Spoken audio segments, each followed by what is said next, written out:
Assalamualaikum warahmatullahi wabarakatuh. Saya Dedi Haryadi dari kelompok keluarga Sakinah 1 akan memaparkan sebuah materi yaitu dampak globalisasi terhadap kehidupan keluarga Sakinah. Pendahuluan, keluarga yang terdiri dari bapak, ibu, dan anak terbentuk karena adanya sebuah ikatan. Ikatan tersebut termanifestasi dalam bentuk kewajiban dan tanggung jawab. Pada dasarnya, setiap anggota keluarga mempunyai tanggung jawab dan kewajiban yang sama. Kewajiban untuk saling menghormati dan menghargai satu sama lain. Terbentuknya keluarga tidak bisa dilepaskan dari konsep hubungan peran. Artinya hubungan peran muncul dengan sendirinya dengan secara otomatis dipahami oleh setiap individu melalui proses sosialisasi yang dimulai bahkan sejak masa kanak-kanak. Secara umum, definisi keluarga merupakan unit terkecil dari masyarakat yang terdiri atas kepala keluarga dan beberapa yang terkumpul dan tinggal di suatu tempat di bawah satu atap dalam keadaan saling ketergantungan. Definisi lain, keluarga adalah fondasi bagi berkembang majunya masyarakat. Keluarga membutuhkan perhatian yang serius agar selalu eksis dipandang dimanapun. Secara tegas dapat digarisbawahi bahwa tujuan keluarga ada yang bersifat intern, yaitu kebahagiaan dan kesejahteraan hidup keluarga itu sendiri. Kemudian ada yang bersifat ekstern atau tujuan yang lebih jauh, yaitu untuk mewujudkan generasi atau masyarakat muslim yang maju dan berbagai segi atas dasar tuntunan agama. Sedangkan perkawinan adalah pokok keluarga. Dengannya manusia ada dan berkembang. Institusi keluarga yang merupakan lembaga terkecil dalam sebuah masyarakat selalu dibutuhkan di mana dan kapanpun, termasuk di era globalisasi seperti sekarang ini. Kemudian dampak globalisasi terhadap kehidupan keluarga. Problem paling berat membangun keluarga sakinah di era globalisasi ini adalah dalam menghadapi penyakit manusia modern. Di era modern ini, seperti sekarang ini, tantangan berbagai godaan menyelusup ke dalam kehidupan rumah tangga melalui teknologi komunikasi dan informasi yang cukup canggih. Sejak kecil contohnya, anak-anak tanpa disadari telah dijajali dengan berbagai kebudayaan yang menyimpang dari norma-norma sosial dan agama. Melalui media ini, hal ini merupakan peran pendidikan dalam keluarga tidak efektif lagi. Menurut sebuah penelitian yang disampaikan oleh Dr. Zaki Darajat, perilaku manusia 83% dipengaruhi oleh apa yang dilihat. Kemudian 11% oleh apa yang didengar, dan 6% sisanya oleh berbagai stimulus campuran. Dilihat dari perspektif ini, nasihat orang tua yang hanya memiliki aktivitas 11% dan hanya contoh teladan orang tua saja yang memiliki aktivitas tertinggi. Berangkat dari sini, maka bisa dibayangkan dengan kecanggihan alat komunikasi yang canggih. Sebagai produk modern, kebudayaan dari berbagai manca daerah dapat dengan mudah masuk ke dalam aliran darah dan denyut nadi kebudayaan lokal yang tidak jarang akan menggeser nilai-nilai moral dan agama yang telah tertanam di dalamnya. Budaya global yang didominasi oleh budaya barat akan diserap dengan mudah oleh masyarakat dunia. Budaya dalam satu masyarakat akan sangat terpengaruh pada pembentukan karakter keluarga. Pengaruh ini meliputi perilaku, gaya hidup, dan aspek-aspek yang lainnya. Distribusi luas produk budaya yang lahir dari barat seperti film, kemudian literatur, gaya hidup, kemudian nilai-nilai baru melalui media elektronik, kemudian ada siaran satelit, internet, koran-koran, majalah. Ini semua telah mencampuri budaya lokal. Bukan hanya itu, dengan tayangan dalam media-media ini juga tidak menutup kemungkinan akan meningkatkan. Pertama, jumlah kekerasan dalam rumah tangga. kemudian timbul kenakalan remaja, kemudian selanjutnya diskriminasi sosial. Diskriminasi sosial inilah yang biasanya akan menimbulkan kriminalitas dalam masyarakat. Kehidupan keluarga yang merupakan bagian dari masyarakat tidak terlepas dari serangan budaya global melalui media-media. Ada dua hal yang saling terjadi, ada dua hal yang sering terjadi akibat kehidupan modern di era global ini, yaitu pertama, konsentrasi anggota keluarga, khususnya suami dan istri, hanya berfokus untuk mencari kesenangan dalam kehidupan perkawinan daripada berpikir tentang tanggung jawab. Kemudian yang kedua, putusnya sistem keluarga besar yang utuh.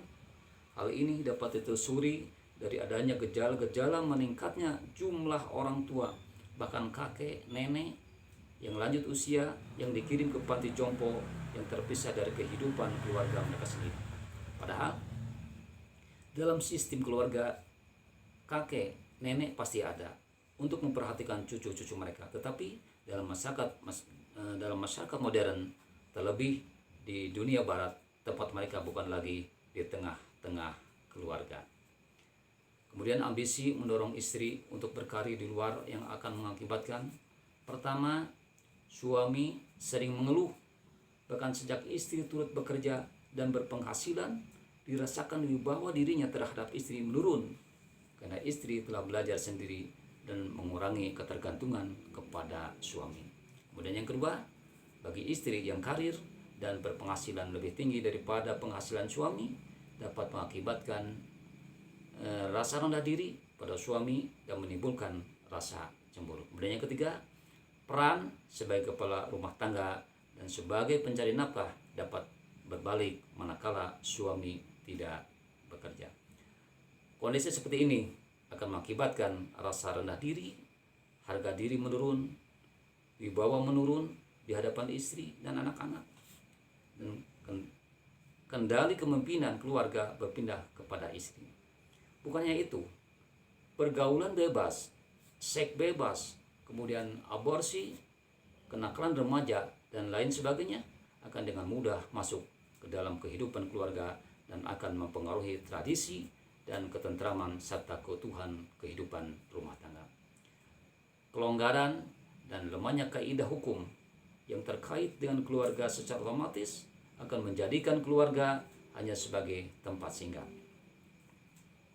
Kemudian, dampak lain yang akan ditimbulkan oleh modernisasi global adalah meregangnya relasi antara anggota keluarga dan relasi keluarga dengan masyarakat.